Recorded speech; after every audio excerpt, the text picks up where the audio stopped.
morning, Dopey. Your favorite podcast. Now make YouTube show. Good morning, Dopey, and welcome. I feel like the mic is in front of my mouth too much. Sure. Move it to the side. Which side do you like better? We need to make it like somehow lower and point it up. I think you could lower it. Can you? No. No, I think you could lower it from that tripod. See you can't. There you go. You Right there where your can't. fingers are. You can't lower it. The base is on the table. Oh, you fucked it up. This is it. You need a shorter stick. That's what she said. All right. You see how long and white my beard is? I was watching It looks YouTube. exactly the same to me as it normally does.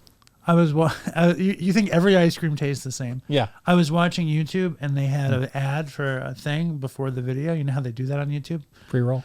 They had an ad, and the ad was for a new beard dye, a better beard dye. What the hell does that mean? Like the beard dye that we have, Yeah. the Just for What does that Men. mean, a better beard dye? Because it's a foam instead of these horrible gels, and it's made with natural stuff. I want to do it. I want to dye the beard, but I don't want to There's use an ad this on shit. YouTube. Yes. Sounds like Ron Popeil. Remember that thing he used to spray on his head and he wasn't bald anymore? Yeah. Remember? Yes. It's spray paint. I want to. Do you guys want me to dye the beard? Howie, do you want me to dye the beard? No. All right. Okay. Today is what? March 4th? Sure. Do you guys like this hat? Howie, you like this hat? I mean, green is very bold.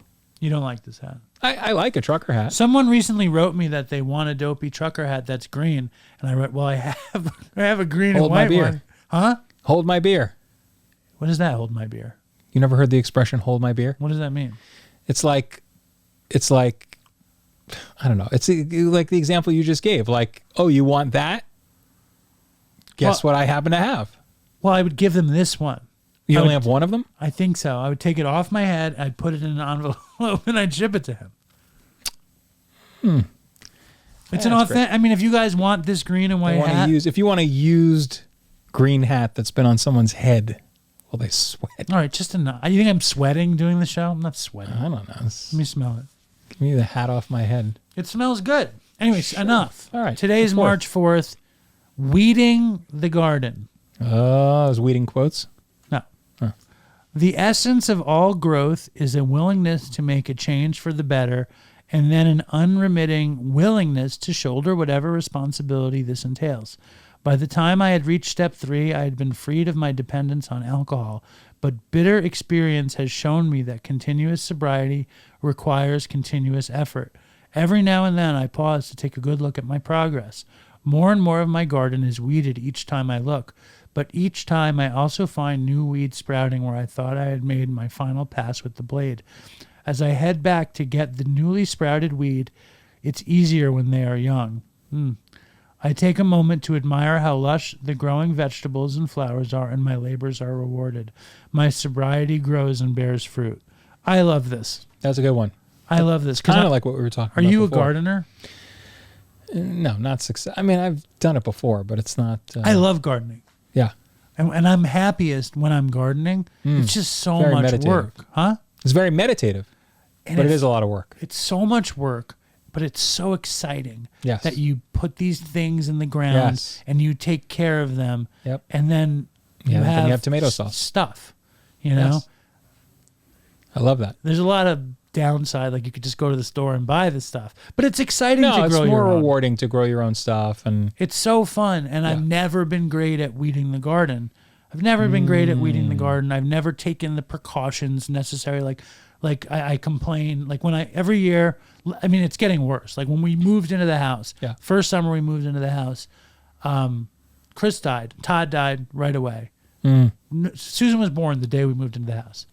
oh, wow. 3.5 weeks later, Todd died. 3 weeks later, or 5 weeks after that, Chris died. And that was and we had just bought this house. Right. And I was really into the garden. And man, that was a fucking crazy, horrible summer. Yeah. That's unbelievable. But that's a good, thing to kind of get away and to escape. I remember I would just break the dead branches off the trees in the yard. Like that was very therapeutic. Yeah. But that summer I did the best job of weeding the garden. And I find whenever I talk about character defects, like most of recovery is about removing character defects through a relationship with a higher power. Okay. And I always thought of how, the character defects like weeds, or like character defects to be like facial hair that like you can shave, but in the morning it's going to come back. You know what I mean? Right. Everyone's like, I work a fifth step and they're gone, or I work a ninth step and they're gone, or is it? Yeah. And I find that it always comes back. And it's you have to. It's like weeding the garden when it's young, you know. And they're talking about March is the third month, and we know that these months correlate with steps. And the third month is the third step. And the I know third what it step, is, but I want you to tell me. The third step is one of my favorite steps. Sure. Mine too. We made a decision to turn our will and our care over to the care of God as we understood Him.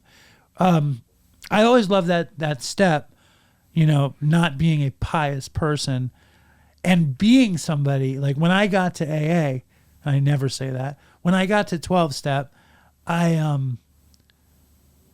had made a million decisions that I never did. You know, I decided I was going to get ripped. I decided that I was going to be a big TV star. Your whole life. I decided that I was going to do a million things. Now everything is possible. No, the reason I was so comfortable with this, I saw it right away. It's not saying you need to turn your will and your life to the care of God as you understand Him. It's saying you made a decision to do it, which is like you don't have to do shit. You just have to make the decision. And me being a procrastinator, liar, I could say I'm making a decision and not do it. And that made me feel safe. Okay. And it's like you just open the door to the decision. Yeah.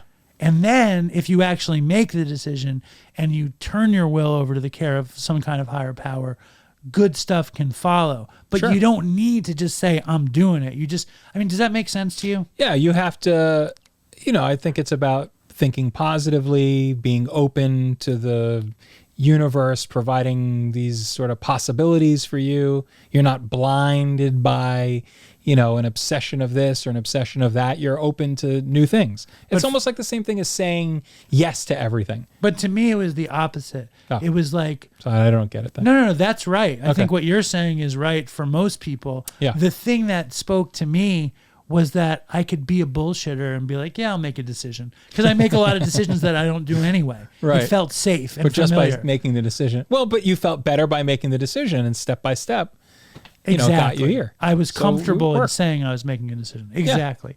Yeah. All right, you guys, leave comments. Do you guys want this hat? Sure. Right off the top of your head. I'd be willing to part with this hat if the price is right. All right, stay strong, Dopey Nation. Thank you, Howie fucking Toodles, for Chris. No, baby, I'm face down on the floor.